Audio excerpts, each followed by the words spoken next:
السلام علیکم ورحمۃ اللہ وبرکاتہ۔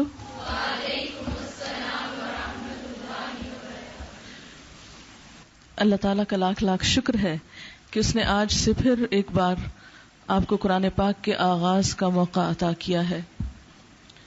آپ میں سے کچھ وہ لوگ ہیں جنہوں نے اس سے پہلے قرآن پاک کا کچھ حصہ پڑھ رکھا ہے، کچھ نئے لوگ آج آپ کے ساتھ شریک ہو رہے ہیں۔ اس موقع پر ہو سکتا ہے کہ جو لوگ نئے شریک ہو رہے ہوں انہیں اس سفر میں کچھ مشکلات پیش آئیں، اور سب سے بڑی مشکل خود دین کے سیکھنے میں، سبق کے یاد کرنے میں اور پڑھائی کی ایک روٹین کے بنانے میں ہو سکتی ہے، لیکن انہیں دوسروں کی مثال سے سبق سیکھنا چاہیے، کیونکہ جنہوں نے قرآن پاک کا کچھ حصہ پڑھ رکھا ہے اور ان کے لیے کچھ چیزیں آسان ہیں تو وہ بھی پہلے دن سے آسان نہیں، مشکلوں سے گزر کر ہی آسان ہوئی ہیں۔ علم کا راستہ مشقت کا راستہ ضرور ہے، لیکن جب انسان اس راستے میں محنت کرتا ہے تو یہی راستہ انسان کے لیے پرلطف ہو جاتا ہے۔ بہت سی ایسی احادیث جو ہماری ہمت افزائی کرتی ہیں، جن میں ایک حدیث یہ بھی ہے کہ من سلک طریقا یلتمس فیہ علما سہل اللہ لہ طریقا الی الجنہ، کہ جو ایک ایسے راستے پر چلا جس سے وہ علم حاصل کر سکے تو اللہ تعالیٰ اس کے لیے جنت کا راستہ آسان کر دیتے ہیں۔ آج دنیا جس کی حقیقت مچھر کے پر کے برابر بھی نہیں، جسے اللہ کے رسول صلی اللہ علیہ وسلم نے مچھر کے پر سے بھی حقیر قرار دیا، اس کو پانے کے لیے، اس کو حاصل کرنے کے لیے، اس کو سجانے کے لیے، اس کو ویلیو دینے کے لیے ہم کیسی کیسی محنتیں کرتے ہیں، کس کس طرح تکلیفیں اٹھاتے ہیں، تو کیا وہ جنت جس کی ایک کوڑا رکھنے کی جگہ، یعنی چند ہاتھ جگہ، دنیا اور جو کچھ دنیا کے اندر ہے اس سب سے زیادہ خوبصورت ہے، یعنی پوری جنت تو کیا چیز ہوگی، اس کا ایک چھوٹا سا ٹکڑا جو ہے وہ بھی پوری دنیا سے زیادہ حسین اور خوبصورت ہے۔ تو جو شخص اس کے بارے میں جان لے، اس کو پہچان لے، وہ کیسے اس کے لیے کوشش نہیں کر سکتا، یا کیسے اس کو پانے کے لیے تمنا یا آرزو نہ رکھتا ہو۔ اور یہ ایک حقیقت ہے اور بہت بڑی سچائی ہے کہ جنت کا راستہ واقعی پرمشقت ہے، واقعی کانٹوں سے بھرا ہوا ہے، اور ہمت کرنے والے اور پختہ ارادہ کرنے والے ہی وہاں پہنچ سکیں گے، کہ جو ہر قیمت پر اس کو حاصل کرنے کا شوق رکھتے ہوں، جو اس کے لیے کچھ بھی قربان کر سکتے ہوں، جو اس منزل تک پانے کے لیے کسی بھی رکاوٹ کو رکاوٹ سمجھے ہی نہیں، وہ ہر رکاوٹ اور ہر مشکل کا خوش دلی سے مقابلہ کر سکیں اور کرتے چلے جائیں۔ تو جب جنت کے راستے کی بات آتی ہے، اور پھر ایک دوسری حدیث میں علم کے راستے کو جنت کا راستہ بتایا گیا، تو واقعی بات سمجھ میں آتی ہے، کیونکہ یہ راستہ بھی آسان راستہ نہیں۔ علم حاصل کرنے کا راستہ، علم کے لیے نکل کر علم کے مرکزوں اور علم حاصل کرنے کی جگہوں تک پہنچنے کا سارا عمل، اس کو جنت کا راستہ بتایا گیا۔ یعنی گویا دوسرے لفظوں میں، جب آپ اپنے گھر سے نکلتے ہیں اور اس جگہ پہنچتے ہیں جہاں جا کر آپ علم حاصل کر سکیں، من سلک طریقا یلتمس فیہ علما، جو چلا اس راستے پر جس پر وہ علم حاصل کر سکے، علم پا سکے، تو اس کے لیے کیا اجر ہے؟ سہل اللہ لہ طریقا الی الجنہ، اللہ اس کے لیے جنت کی راہیں آسان کر دیتے ہیں، جو بڑی ہی مشکل راہیں۔ جنت کا راستہ جو تکلیفوں سے گھرا ہوا ہے، وہ راستہ پھر اس شخص کے لیے آسان ہو جاتا ہے، کیونکہ اس نے علم کے راستے میں ایسی ایسی تکلیفیں اٹھائیں، ایسی ایسی مشقتیں برداشت کی کہ اب اس کو جنت تک پہنچنے کے لیے باقی تکلیفیں، اب تکلیفیں لگتی ہی نہیں، کیونکہ پہلی تکلیفوں کا وہ عادی ہو گیا۔ اور یہ وہ راستہ ہے کہ من جد وجد، جس نے کوشش کی اس نے پایا، جس نے ہمت سے کام لیا، جس نے اسٹرگل کی، اس کو یہ راہ ملی۔ آرام سے گھر بیٹھ جانے والوں کے لیے، آرام طلب لوگوں کے لیے. ایک ٹرم ہے نا ہمارے ہاں، آرام طلب لوگ. آرام طلب کا لفظی مطلب کیا ہوگا؟ آرام ڈھونڈنے والے، آرام کی تلاش کرنے والے. یہ راستہ آرام طلب لوگوں کے لیے نہیں ہے، سہل پسند لوگوں کے لیے نہیں ہے جو آسانیاں تلاش کریں. یہ راستہ مشقتوں کا راستہ ہے، ان لوگوں کے لیے ہے جو تکلیفیں اٹھانے کا پورا ارادہ رکھتے ہوں کہ کچھ بھی ہو جائے لیکن یہ کام کرنا ہی کرنا ہے. اور کیوں کرنا ہے؟ اس لیے کہ اس کے بغیر پتا کیسے چلے گا کہ جنت میں لے جانے والے اعمال کون سے ہیں، وہ گر، وہ راز، وہ ذریعے، وہ طریقے کیا ہیں جن کو پا کر اور جن پر عمل کر کے پھر انسان اس اصل منزل تک پہنچے جو اس کا ہمیشہ کا گھر ہے. ہم سب کا حال کیا ہے؟ اس دنیا کو اپنا گھر سمجھتے ہیں نا. جب گھر کا لفظ آتا ہے تو ہمارے ذہن میں کیا آتا ہے؟ سب ذرا سوچیں.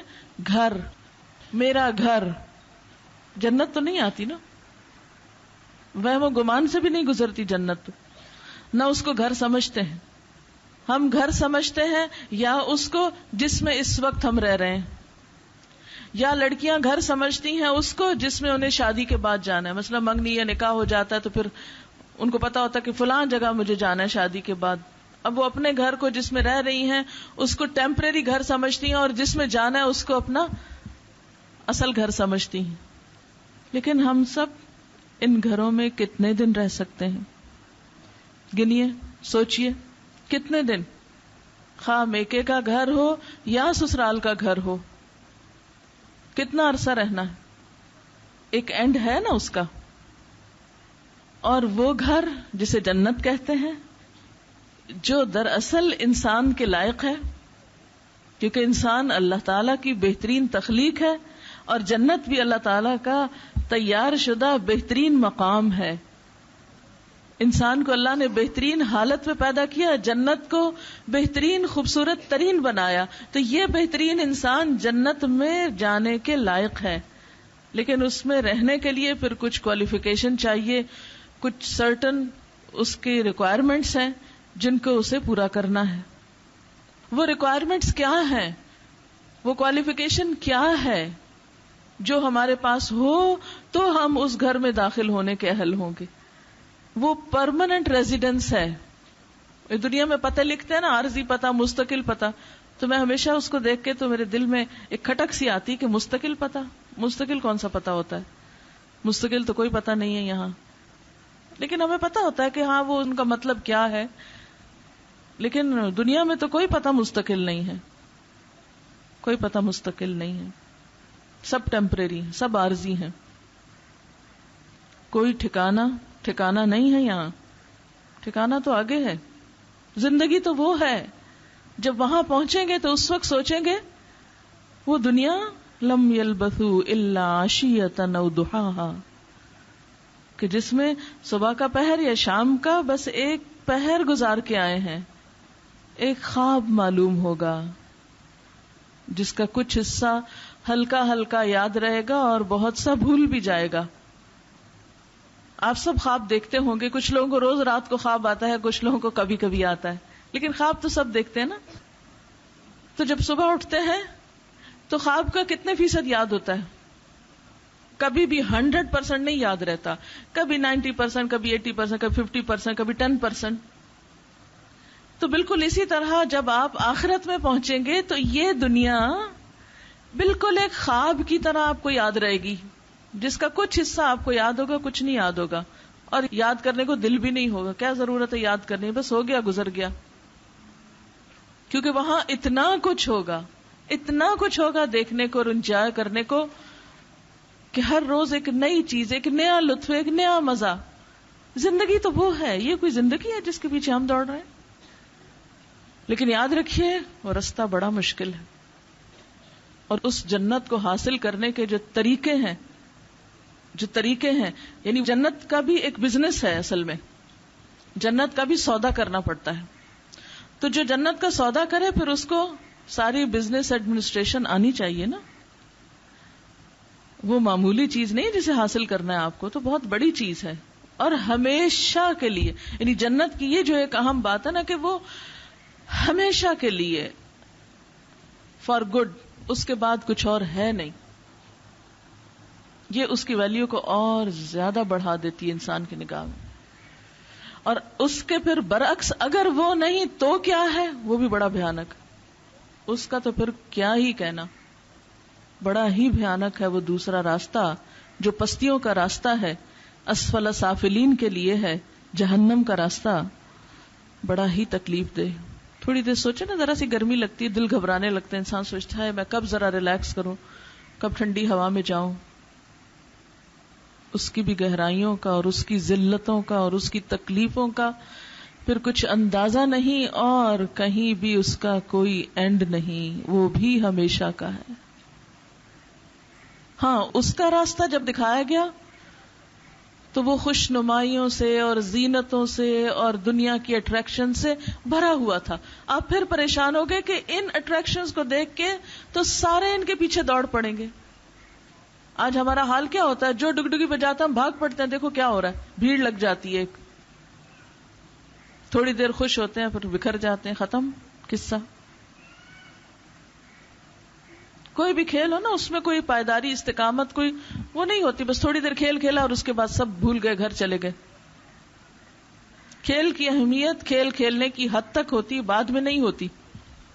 لیکن جو لوگ جنت کے سودے کرتے ہیں ان کے کام کھیل کھلونا نہیں ہوتے کہ بس کلاس روم کی حد تک آئے، بیٹھے، پڑھا اور جب یہاں سے نکلے تو اس بات کی کوئی اہمیت نہ رہی. یہ نہیں ہو سکتا، یہ ممکن نہیں. وہ تو پھر اس کو جب تک یہ زندگی ہے اس وقت تک کے لیے اپنا مشن بناتے ہیں کہ ہم ایک خاص راستے پہ چل رہے ہیں، اس کے آگے ایک خاص منزل ہے جو دراصل ہماری زندگی ہے، جو ہماری رہائش ہے، جہاں ہمیں ہمیشہ رہنا ہے. اس کے لیے لمحہ لمحہ قیمتی ہے، ایک ایک منٹ، ایک ایک سیکنڈ قیمتی ہے. اس میں سے کچھ کما کے نکلنا ہے ہمیں، اور زیادہ سے زیادہ کمانا ہے. تو بہرحال علم کے لیے آنے والے اس جگہ پر ان سب کے لیے مرحبا اور خوش آمدید اور دعائیں کہ آپ کا یہ سفر بہت خوشگوار سفر ہو. کیونکہ خوشگواری صرف آسانی میں نہیں ہوتی، یعنی خوشگواری جو ہے وہ مشقتوں میں بھی ہوتی. بہت سے لوگ فارغ ہوتے ہیں اور انتہائی پریشان ہوتے ہیں. آج صبح ہی ایک فون آیا مجھے لاہور سے، وہاں پر جو ریڈیو پہ پروگرام صبح چلتا ہے تو کوئی خاتون ہے وہ سنتی ہیں، تو بتانے لگی الحمدللہ میری زندگی میں کسی چیز کی کمی نہیں ہے، لیکن مجھے کسی پل چین نہیں آتا تھا. میرے شوہر، میرے بچے، سب نے بھرپور کوشش کر دیکھی کہ میرے دل کی بے چینی ختم کریں، لیکن نہیں ہو پاتی تھی. اور سب مجھے کہتے تھے پاگل ہو تمہارے پاس کس چیز کی کمی؟ کہتی بہت کیئرنگ اینڈ لونگ میرا ہسبینڈ ہے، اس کی اچھی جاب ہے، بچے ہیں، سب کچھ ہے، لیکن میری بے چینی کسی پل ختم نہیں ہوتی. تو جب سے میں نے تفسیر سننی شروع کی ہے مجھے بہت سکون ملا ہے، لیکن مجھے لگتا ہے ابھی بھی مجھے کچھ اور کرنا ہے. تو کئی دفعہ اس نے ٹرائی کیا یہاں فون کر کے کہ مجھے بتائیں کہ مجھے اب اور کیا کرنا ہے، مجھے وہ ملے جس کی میرے دل کے اندر ایک تڑپ ہے یا مجھے کرنا چاہیے.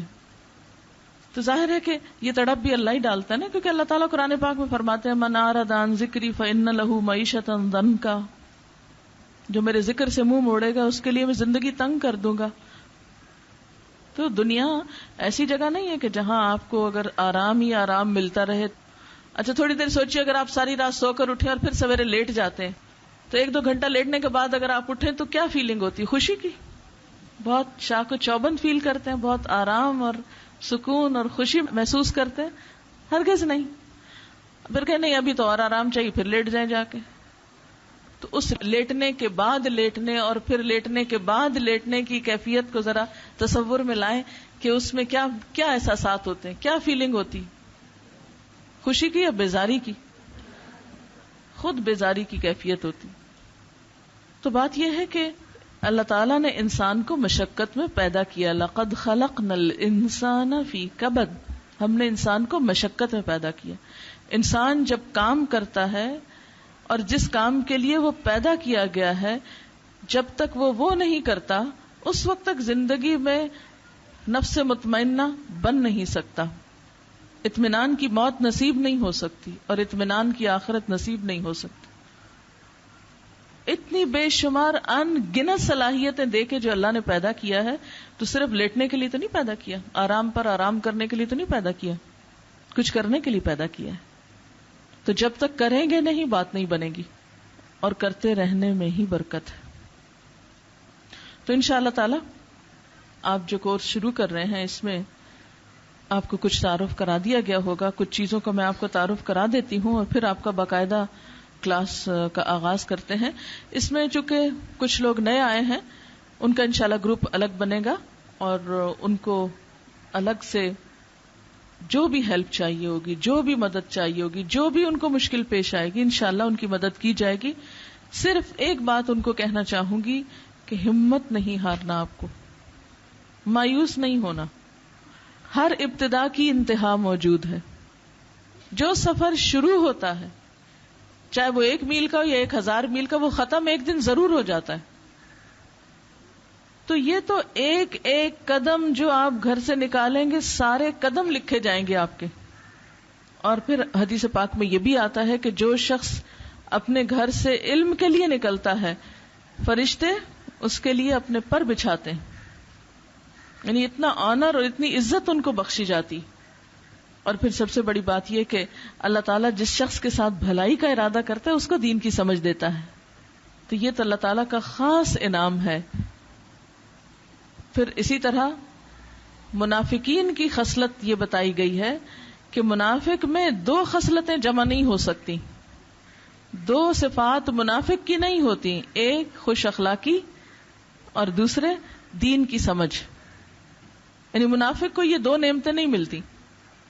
وہ دین پڑھتا بھی ہے تو سمجھتا کچھ نہیں ہے، اور اسی طرح اس کے اخلاق میں کوئی تبدیلی نہیں آتی دین پڑھ کے. تو جو سچا مومن ہوتا ہے اور جو پورے اچھی نیت کے ساتھ، اچھے جذبے کے ساتھ، تو بات یہ ہے کہ جب تک اس علم کا ہماری زندگی پر اثر نہیں ہوتا اس وقت تک مقصد نہیں پورا ہوتا علم حاصل کرنے کا. یہ علم صرف رٹنے کے لیے، پڑھنے کے لیے، نمبر لینے کے لیے نہیں، بلکہ عمل بدلنے کے لیے. اور اس چیز کو ہمیشہ آپ نے یاد رکھنا ہے. مومن اور منافق کا فرق یہی ہے.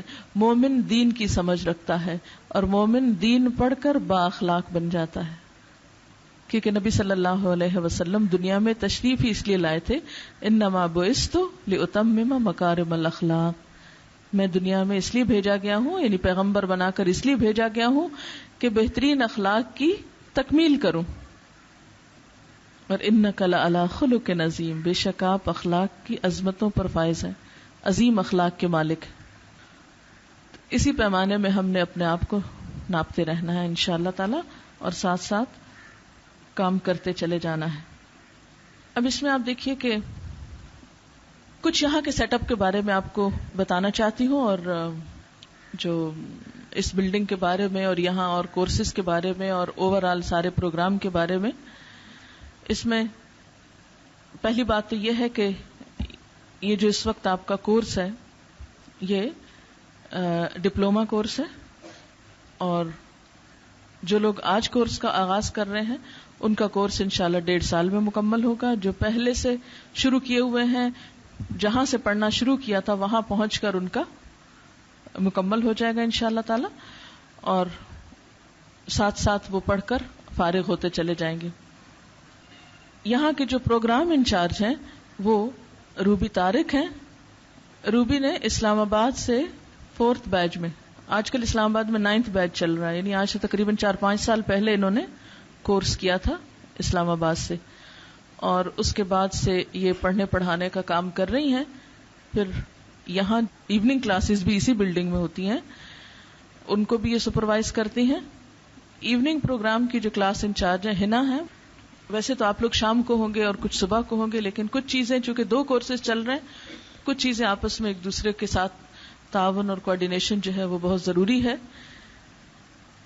ہنا نے کراچی کا جو فرسٹ بیچ تھا اس سے کورس کیا، اور اس کے بعد سے یہ یہاں شام میں ایوننگ کورس کی کلاس انچارج ہے. یہاں کی جو ایوننگ کی کلاسز تھی یہ مارننگ کی کلاسز کے کچھ ہی عرصے کے بعد شروع ہوئی اور تقریباً 7 پارے میں نے خود یہاں پر آ کر پڑھائے تھے. صبح میں وہاں کلاس ہوتی تھی, شام میں یہاں ہوتی تھی. پھر اس کے بعد وہاں کا کام بہت بڑھتا چلا گیا, جس کی وجہ سے یہاں مجھے شام کو آنا دشوار ہو گیا. پھر کچھ عرصے کے بعد چونکہ مارننگ کا کورس ختم ہو گیا تھا تو مجھے باہر جانا پڑا, تو 7ویں پارے کے بعد پھر یہاں شام میں کیسٹ کلاس ہوتی رہی. اور الحمدللہ بہت آسان طریقے سے پہلے بیچ کا کورس مکمل ہوا. ایوننگ کا سبجیکٹس مختلف لوگوں نے پڑھائے, لیکن قرآن پاک کی تفسیر جو صبح میں وہاں پڑھائی جاتی تھی اس کی کیسٹ یہاں بھیج دی جاتی تھی, پھر وہ ایوننگ میں چلتی رہی. اور ان کا کورس مارچ میں پہلا کورس ختم ہوا شام کا, اور اب شام میں دوسرا کورس چل رہا ہے, یعنی سیکنڈ بیچ. اسی طرح مارننگ سیشن کا بھی دوسرا کورس جو ہے وہ مکمل ہو چکا ہے. پچھلے مہینے اس کا ختم قرآن ہوا, اور اس میں کچھ لوگ ایسے جنہوں نے لیٹ ایڈمیشن لیا تھا, ان کا جو باقی رہا وہ آپ کے ساتھ آج موجود ہیں. اور کچھ نئے لوگوں نے اس سیشن میں ایڈمیشن لیا, تو وہ سب ملا کر ایک کلاس ہوگی اب, کچھ نئے اور کچھ پرانے لوگوں پر مشتمل. لیکن یہ ٹرمز آپ اختیار نہ کر لیجئے کہ نئے ہیں کہ پرانے ہیں, بس ہر ایک اپنے نام سے ہی پہچانا جائے. اور جو پرانے لوگ ہیں ان کے لیے بھی آج نئے سرے سے ہی کورس شروع ہو رہا ہے, تو اس کو آپ ایک نئی ابتدا کے طور پر لیں, تو زیادہ آپس میں ہم آہنگی ہوگی, ایک دوسرے سے جان پہچان ہوگی, اور کوئی کسی پر کچھ برتری نہیں رکھتا. برتری تو تقوی والوں کے لیے ہوتی ہے, اور وہ اللہ کی نگاہ میں بڑائی اصل بڑائی ہوتی ہے. بندوں کی نگاہ کی بڑائی کی کوئی ویلیو نہیں ہے. ان اکرمکم عند اللہ اتقاکم, یہ سب باتیں صرف تعارف کے لیے بتائی جا رہی ہیں. وجعلناکم شعوبا وقبائل لتعارفوا, ہم نے تمہیں قبیلوں اور گروہوں میں پیدا کیا تاکہ تم پہچانے جاؤ, تاکہ تم ایک دوسرے کو پہچان سکو. لتعارفوا, یہ جو بات میں اس وقت کر رہی ہوں یہ صرف لتعارفوا کے تحت ہے, اور یہ جو ان لوگوں کو بھی کھڑا کر رہی ہوں یہ بھی تعارفوا کے تحت ہی ہے, کہ یہ اسلام کی سنتوں میں سے ایک سنت ہے کہ کوئی مسلمان جب دوسرے کو ملے سب سے پہلے سلام کرے, پھر نام پوچھے, اور ایک دوسرے کو پہچانتا ہو. ایک دوسرے کی پہچان ضروری ہے, جگہ کی پہچان ضروری ہے, پڑھانے والوں کی پہچان ضروری ہے, اور پھر آپس میں سیکھنے والوں کی ایک دوسرے کے لیے پہچان ضروری ہے. اب اس کے بعد یہ ہے کہ یہ جو مارننگ کی کلاس یہاں پر ہوگی, اس کی کلاس انچارج شگفتہ اکبر ہیں. شگفتہ نے کراچی کے فرسٹ بیچ سے کورس کیا, اور اس کے بعد پورا اگلا سیشن یہ گروپ انچارج کے طور پر کام کرتی رہی ہیں, اور اب یہاں پر یہ کلاس انچارج ہوں گی. انہوں نے حکیم سعید صاحب کے ساتھ بھی کام کیا ہوا ہے, باقی تعارف ان کا آپ بعد میں حاصل کر لیجئے. لیکن یہ ہے کہ ایک ایکسپیرینس ٹیچر ہے, انشاءاللہ تعالی آپ کو اطمینان ہوگا ان کے ساتھ پڑھ کر. اس کے علاوہ کچھ لوگ گروپ انچارجز بھی ہوں گے اور کچھ سبجیکٹس لیں گے. گروپ انچارجز میں صبا ریاض ہیں, ارم نصیر ہیں, فضہ نیازی ہیں, نصرت ایوب ہیں. یہ سب لوگ پچھلے 1.5 سال سے گروپ انچارج کے طور پر کام کرتے رہے ہیں. یہ سب بھی ایکسپیرینسڈ لوگ ہیں. تشریف رکھیے. اس کے علاوہ آپ کی انشاءاللہ تعالی تفسیر کے ساتھ ساتھ تجوید ہوگی, گرامر ہوگی, اور سیرہ شروع کی جائے گی. سیرہ آپ کو پڑھائیں گی فرح عباسی. فرح نے اسلام آباد کے 5th بیچ سے کورس کیا تھا, اور اس کے بعد میٹرو کا جو فرسٹ بیچ تھا, یعنی مارننگ کلاس کا جو فرسٹ بیچ تھا, اس میں انہوں نے پورے سیشن میں گروپ انچارج کا کام کیا. اس کے بعد ان کو طارق روڈ پہ ایک برانچ ہے الہدا کی, وہاں کا انچارج بنایا گیا, اور وہاں یہ سیرہ پڑھا چکی ہیں اور برانچ میں پڑھا چکی ہیں. تو انشاءاللہ تعالی ساتھ ہی آپ کو یہ سیرہ پڑھانا شروع کریں گی مارننگ کی کلاس میں. کلاس انچارج کی جو ہیلپر ہیں وہ ارم نصیر ہوں گی. اگر کسی وجہ سے کلاس انچارج کو آگے پیچھے ہونا ہوگا تو ارم جو ہے وہ ساتھ مدد کریں گی ان کے. پھر اسی طرح شعبہ امتحانات ہے, آپ کے جو پیپرز اور ان کے جو انٹریز وغیرہ ہیں وہ عالیہ عبدالصمد کے ذمے ہوں گی, باہر رجسٹریشن پہ موجود ہیں. ان کے ساتھ سیدہ یونس ہیں, وہ بھی ایڈمیشنز کے کام میں, اور ایڈمیشن اور فیس رجسٹریشن وغیرہ کا کام جو ہے وہ سیدہ یونس کر رہی ہیں آپ کے ساتھ. السلام علیکم ورحمۃ اللہ وبرکاتہ. ہمارا جو ایوننگ کا کورس ہے اس میں ہماری کلاس 3 days a week ہوتی ہے, منڈے سے لے کر ویڈنسڈے تک, اور اس وقت ہمارا 3را پارہ چل رہا ہے, اور ساتھ ہی کتاب الطہارہ بھی شروع کی ہوئی ہے. اور اسی طرح اس کے علاوہ جو باقی 2 دن ہوتے ہیں تھرسڈیز اور فرائیڈیز کے، اس میں ہماری بخاری کی کلاس ہوتی ہے، اور اسی طرح تجوید کی ایڈوانس کورس جو ہے وہ بھی ہم نے شروع کیا ہوا ہے، اس کی کلاس بھی ہے. اور اس کے علاوہ سیٹرڈیز کو ہماری بچوں کی کلرز آف اسلام کی کلاس بھی یہاں پہ ہوتی ہے. اسی طرح یہ ہے کہ یہاں پہ اوپر بچوں کی اسٹریٹ چلڈرن کی کلاسز بھی ہوتی ہیں، وہ 6 days a week کی ہوتی ہیں، اور اس میں بھی جیسے عام سبجیکٹس کے علاوہ جو ہے تھوڑا بہت ان کو قرآن کا اور باقی چیزیں بھی سکھائی جاتی ہیں. جی یہاں پہ انشاءاللہ اسٹال بھی ہوگا جس میں بکس وغیرہ اور کارڈز جیسے وہاں میٹرو پہ ہوتے تھے یہاں اویلیبل ہوں گے، اور ریسیپشن بھی ہے، اور انشاءاللہ آپ لوگوں کے لیے کینٹین کا بھی تھوڑا سا ارینجمنٹ کر رہے ہیں، کیونکہ مارننگ میں آورز جو ہیں وہ زیادہ ہوتے ہیں، آفٹرنون میں تو ہمارا نہیں ہوتا ہے سچ کوئی سیٹ اپ، لیکن اس کے لیے انشاءاللہ کچھ آپ لوگوں کے لیے کریں گے. ایسا ہے کہ شاید آپ کے ذہن میں یہ ہو کہ ایوننگ کی کلاس تو ہفتے میں 3 دن ہوتی ہے، تو ہماری کیوں 5 دن؟ کیونکہ اس کورس میں سیٹرڈیز آف ہوں گے، اور اس کی وجہ یہ ہے کہ ایوننگ کی کلاس جو ہے وہ 3 سال میں ختم ہوتی ہے، ٹھیک ہے، 3 دن پڑھ کے، اور یہ 6 دن پہلے ہوتی تھی تو 1.5 سال میں ختم ہوتی تھی. تو ابھی بھی انشاءاللہ باقی چھٹیاں کچھ کٹ کر کے سیٹرڈے آف کر کے اور 5 دن کی کلاس کے ساتھ انشاءاللہ تعالیٰ 1.5 سال میں مکمل ہوگا. جب کہیں ضرورت ہوگی تو پھر سیٹرڈے کو پڑھائی شروع کر دیں گے جب ضرورت ہوگی، ابھی فوری طور پر نہیں، شروع میں آپ کو ساتھ ریسٹ بھی دیں گے. اب آپ کوئی سوال کرنا چاہیں تو کر لیجئے. میں خود ایڈوانس کورس میں انشاءاللہ پڑھاؤں گی، اور 4 دن ہوگا ہفتے میں، وہ بھی دوبارہ قرآن پاک کب پڑھاؤں گی ابھی تو کچھ بھی نہیں پتا. کئی ایک آپشنز ہیں، یہاں کی بھی ہیں اور دوسرے شہر کی بھی ہے. اب مجھے نہیں معلوم کہ میں یہاں ہوتی ہوں یا کسی اور شہر چلی جاتی ہوں، ابھی میں اس کے بارے میں زیادہ سوچا نہیں، کیونکہ زیادہ مستقبل کی باتیں کرنا بے فائدہ ہے. وہ تو بالکل سیاہ رات کی طرح ہے جس کا کچھ بھی ہمیں نظر نہیں آتا، ابھی ایگزسٹ ہی نہیں کرتا.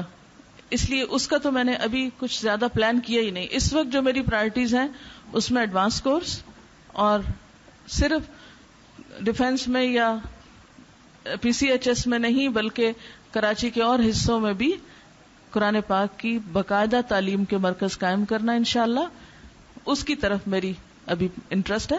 پھر رمضان دیکھیں کہاں گزرتا ہے. کراچی تو بہرحال ارادہ نہیں ہے فی الحال گزارنے کا رمضان میں.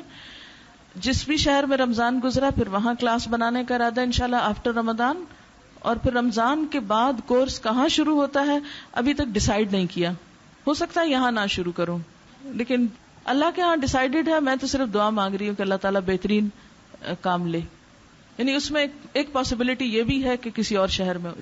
جی دعویٰ ٹریننگ کلاسز ساتھ ساتھ ہوں گی انشاءاللہ، اس کا انفارم کیا جائے گا.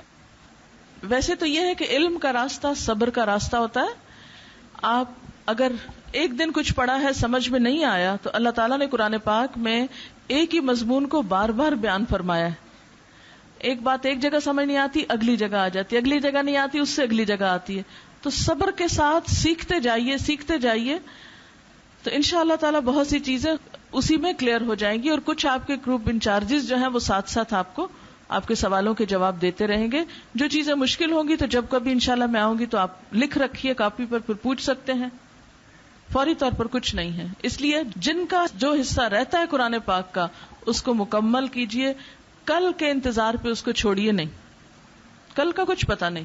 آج کے موقع سے فائدہ اٹھائیے جو آج آپ کو آفر ہو رہا ہے. کل تو خیال ہے، اللہ نے چاہا تو عمل ہو جائے گا، اگر نہیں چاہا تو وہ عمل میں نہیں آ سکتا. اس لیے اس انتظار پہ وہ چیز جو ہاتھ میں نہیں اس پر کیوں ڈیپینڈ کرتے ہیں.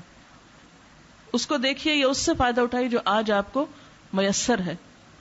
دیکھیے یہ سب کچھ تو اللہ کے کرنے سے ہوتا ہے نا. میں نے تو کبھی کراچی کو خواب میں بھی نہیں دیکھا تھا کہ میں یہاں کبھی آؤں گی، اس لیے کہ کہاں اسلام آباد اور کہاں کراچی، اتنا فاصلہ بھی تو کافی ہے نا. تو کبھی ہوتا نا گمان میں یا کبھی خیال میں آ جانی کوئی بات، وہ بھی نہیں تھی. جو سب اللہ کے کرنے سے ہوا کہ یہاں آنے کا خیال اللہ نے دل میں ڈالا. میرے سے زیادہ تو یہاں کے لوگوں کے دل میں ڈالا کہ وہ مجھے قبول کریں اور انتظام کریں. اور میں نے ارادہ کر لیا اور اللہ نے پورا کر دیا. تو انشاءاللہ تعالی لاہور کا بھی ارادہ میں نے کیا ہوا ہے، لیکن پورا کرنا اللہ کا کام ہے. جب وہ چاہے گا ہوگا انشاءاللہ. ٹھیک ہے نا. حضرت علی نے کیا فرمایا تھا کہ میں نے اپنے رب کو اپنے ارادوں کے ٹوٹنے سے پہچانا ہے. انسان کچھ ارادہ کرتا ہے، اللہ تعالیٰ کچھ اور کیے ہوئے ہوتا ہے وہی ہے جو وہ کرتا ہے. لیکن ہم نیتیں کرتے جائیں، اللہ تعالیٰ ثواب تو لکھتے جائیں گے نا. اچھی نیت کا ثواب بھی ہوتا ہے انشاءاللہ. اسما تو واپس ہی نہیں آئی. ہم لوگ پچھلے اتوار اسلام آباد گئے تھے اور بالکل خیال میں کسی کے نہیں تھا. پہلے تو ان کے جانے کا کوئی پروگرام نہیں تھا، تو میں نے سوچا کہ ایک ہفتے کے لیے بچوں کو کیوں اکیلا چھوڑوں، ان کو ساتھ ہی لے جاتی ہوں. جیسے تیسے کر کے ان کو ساتھ لے گئی. جب وہاں گئے تو وہاں کے لوگوں نے پکڑ لیا کہ آپ خود نہیں رہتی تو کم از کم اسما کو ہمیں دے دیں تھوڑا. تو میں نے کہا ٹھیک ہے. جب میں اوروں کی بیٹیوں کو اپنے ساتھ لے آتی ہوں تو اپنی بیٹی بھی کہیں اور دینی چاہیے اللہ کے راستے میں. پھر یہ تھا کہ اس کی کچھ فردر ایجوکیشن کا بھی پروگرام ہے، تو ان لوگوں نے کہا ہم اس کی ایجوکیشن کا بندوبست کر دیں گے، آپ اس کو دے دیں ہمیں، یہ ہماری کلاس پڑھائے اور اس کو ہم پڑھائیں گے. میں نے کہا اس سے اچھا مجھے اور کیا کرنا ہے، رکھیں اس کو اپنے پاس. تو اب وہاں رہ گئی ہے. وہ کلاس لے رہی ہے ماشاءاللہ، ٹھیک ٹھاک کلاس جا رہی ہے، بھرپور قسم کی کلاس ہے اور انجوائے کر رہی ہے. ابھی پتہ نہیں اس کا دل اگر نہ لگا یا کوئی بہت ہی مسئلہ ہوا تو پھر واپس لاؤں گی، ورنہ نہیں. ورنہ وہی پڑھائے گی اور وہیں پڑھے گی اور میں جدائی برداشت کروں گی. سب کتابیں سب چیزیں اس کی یہیں پڑی ہیں. مجھے تو پتہ بھی نہیں، وہ خود ہی پیک کر رہی تھی کیونکہ ہمارا گھر شفٹ ہو رہا تھا تو پیک کر رہی تھی. پتہ نہیں اب میں نے کہا کیا بھیجوں، کہتی ہے تو آپ کو تو کچھ سمجھ نہیں آئے گی، سب کچھ پیک پڑا. میں نے کہا گزارا کرو، میں بھی 2 جوڑوں میں گزارا کرتی رہی ہوں، تم بھی کرو، تو باقی دیکھتے ہیں. تو وہ اب وہاں کلاس لے رہی ہے الحمدللہ، وہ شروع ہو گیا اس کا کام.